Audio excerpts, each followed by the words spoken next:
Ni mu gihe kandi zimwe mu ngabo z'Abarundi zari zikomeje kugenda zisuka ku mupaka wa Congo, zivuye n'ubundi mu gihugu cy'u Burundi, aho zari zije gufatanya n'ingabo z'igisirikare cya leta ya Kinshasa kugira ngo zikomeze kugenda zihangana n'umutwe wa FCM23 ndetse n'ingabo zo ku ruhande rwa MDP twirwaneho bikomeje kugenda bihindura isura, dore yuko mu ntara ya Kivu y'Amajyepfo ahangaha burasirazuba bwa Congo bikomeje kugenda bigorana mu buryo bukomeye cyane. Kugeza amagingo aya ngaya biravugwa neza yuko ingabo zo ku ruhande rwa twirwano ndetse na FCM23 zongeye kugaba ibitero karundura, ndetse bisa nkaho zaje kugenda zigarurira muri tumwe mu duce n'ubundi twari dukomeje kugenda dukontororwa n'izi ngabo, bimwe mu bisasu ndetse na zimwe mu ntwaro zikomeye cyane. Kugeza amagingo aya ngaya bije kugaragara neza yuko rwose zigiye mu maboko y'ingabo zo ku ruhande rwa twirwano ndetse na FCM23 nk'uko bitangajwe n'umuvugizi w'igisirikare cyo ku ruhande rwaneho n'ubundi Koloneli Rugabo, aho aje kuba yagenda abihishurira itangazamakuru ndetse akanerekana amashusho n'amavideo muri bimwe mu birindiro byo ku ruhande rw'izi ngabo za leta ya Kinshasa n'ubundi yuko zaje kugenda zivanwa muri bimwe mu birindiro byazo ahangaha muri teritwari ya Fizi. Aho ngaho ni muri Kivu y'Amajyepfo, ndibuze ko nagenda nibanda mbavire muzi n'umuzingo uburyo iyi operation yaje kugendamo, nabumvishe amwe mu majwi n'ubundi y'uyu nguyu Koloneli Rugabo yaje kugenda atangaza avuga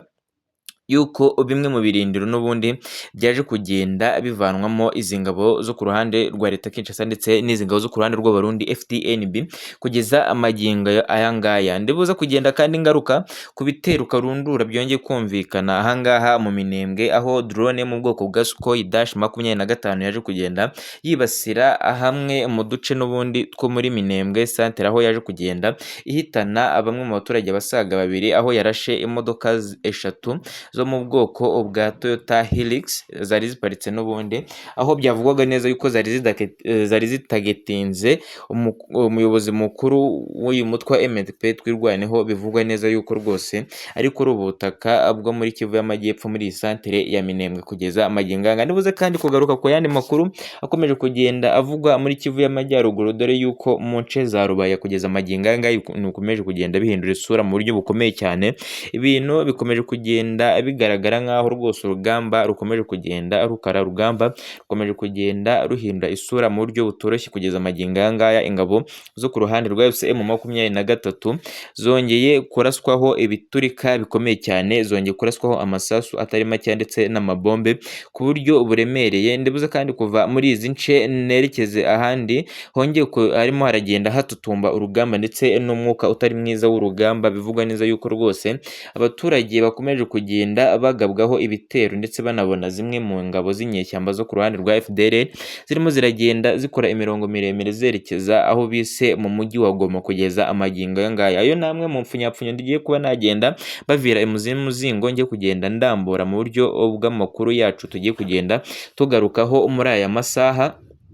Ahangaha wisanze kuri Rwanda Top TV, niba utarakanda subscribe nyamuneka uyikande kugira ngo ujye ukomeza kugenda ubona amakuru n'ibiganiro tugenda tukugezaho, kandi nagushimira wowe wamaze kuyikanda ukande no ku kantu kameze nk'igikumwe ka like kugira ngo recommendation zibe zazamuka, ikiganiro kigere ku bantu batari bake ndetse bamenye uburyo ahangaha ku butaka bwa Congo byifashe. Kugeza amagingo anga reka twanzikire amakuru yacu ku rugamba rutoroshye habe na gato harimo ragenda ruvugwa ahangaha mu nce za teritwari ya Fizi. Kugeza amagingo aya ngaya bivugwa neza yuko rwose ingabo z'Abarundi zikomeje kugenda zihatekerera ndetse zinakomeje kugenda zihanegekarira mu buryo bukomeye cyane, aho kugeza amagingo aya ngaya bivugwa neza yuko rwose amora y'ingabo z'Abarundi ndetse n'igisirikare cya leta ya Kinshasa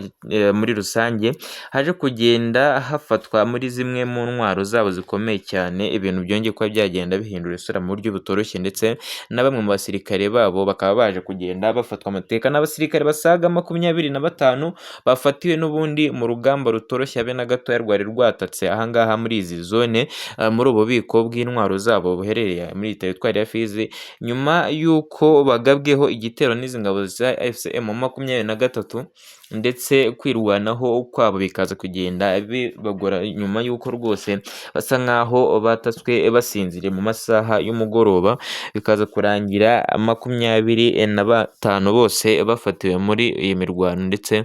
bakaza kuba bajyanwa mu maboko y'ingabo za FCM23. Bivugwa neza yuko rwose izi ngabo ziri buze kuba zagenda zifashishwa n'ubundi mu bitero bikomeje kuba byagenda biba zikurwamo amakuru, dore yuko baje kugenda n'ubundi batangaza yuko hari zimwe mu ngabo zabo zikomeje kugenda zisesekara ku mupaka wa Kongo ndetse n'u Burundi muri rusange, aho zije kuba zagenda zikavaringa ndetse zinagaba ibitero mu gufatanya n'iki gisirikare cya leta ya Kinshasa muri izi nce za Plateau d'Uvira. Bivugwa neza yuko rwose haje kuba hagenda hasesegara zimwe mu ngabo zabo za mbere. Ayo ngayo ni amakuru akomeje kugenda avugwa muri iyi teritwari ya Fizi, ariko kandi muri Baraka hongeye kugenda humvikana amakuru atari meza ku gisirikare cya leta ya Kongo. Bivugwa neza yuko ingabo za FCM23 zaje kugenda naho zisa nkaho zihabya ndetse zinagaba ibitero bikomeye cyane bikomeje kugenda n'ubundi byibasira muri zimwe mu nce zihambitsemo abasirikare bo ku ruhande rw'Abarundi FDN. Kugeza magingo aya ngaya bikomeje kugenda hagaragara imirambo itari mike ya buri munsi uko bwije n'uko bukeye.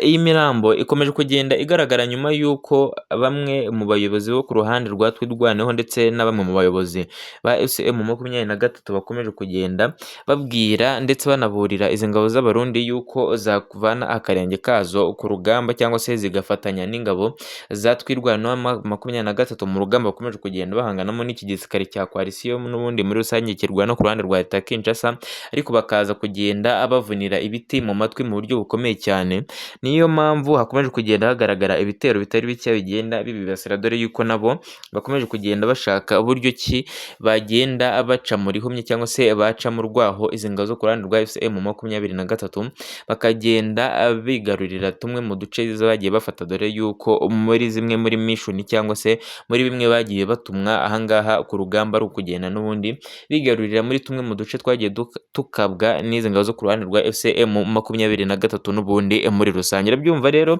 urugamba rwongeye kwa rwarubira, rwongeye kwa rwahindura isura muri izi nce za Kivu y'Amajyepfo, dore yuko FCM23 ikomeje kugenda yavanze ku mirongo y'urugamba igana mbere. Ndibuze nabo kugenda mbabwira uburyo bigiye bimeze, dore yuko hari kugenda haturuka amakuru atari make kugeza amagingo anga. Reka mbagarure ku yandi makuru arimo aravugwa ahangaha mu nce za Rubaya muri Kivu y'Amajyaruguru. Bivuga neza yuko FCM23 ho byayihinduriyeho isura rwose isumbijwe mu buryo butoroshye habe na gatoya. Izi ngabo zikomeje kugenda ziyirindimuraho amabombe ndetse n'amasasu mu buryo bukomeye cyane, aho irimo iragenda rwose hagaragara